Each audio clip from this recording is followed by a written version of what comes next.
मजाक करे मीठी मीठी बात करे कहे के लजात बाड़ू देवरों के हाथ धरे। ओहो गजबे के ना खड़ा बा लेके गुलाल भौजी बहरी निकाल भौजी ठोपे ठोपे रंग दी डाल लाल लाल भौजी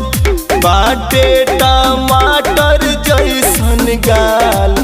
लाल लाल भौजी।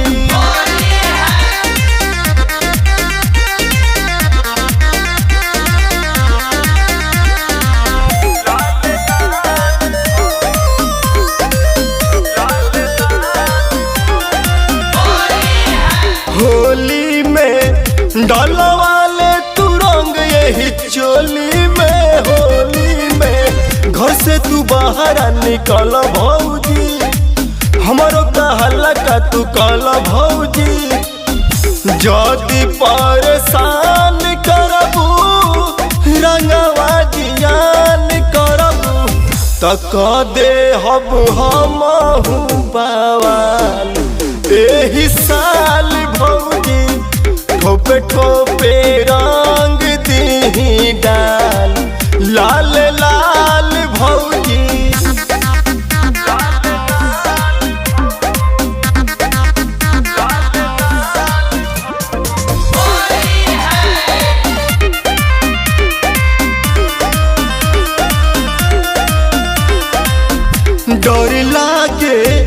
डर लागे लगा बोल भैया से डर लागे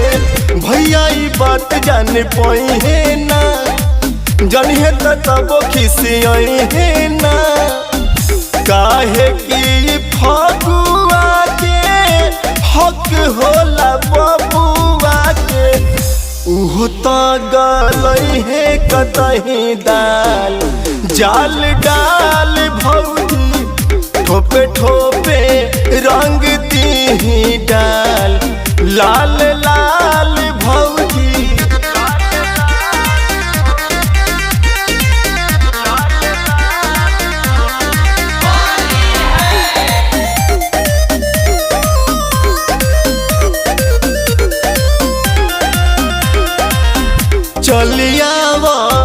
चलियावा देवर के पंजरा हो चलियावा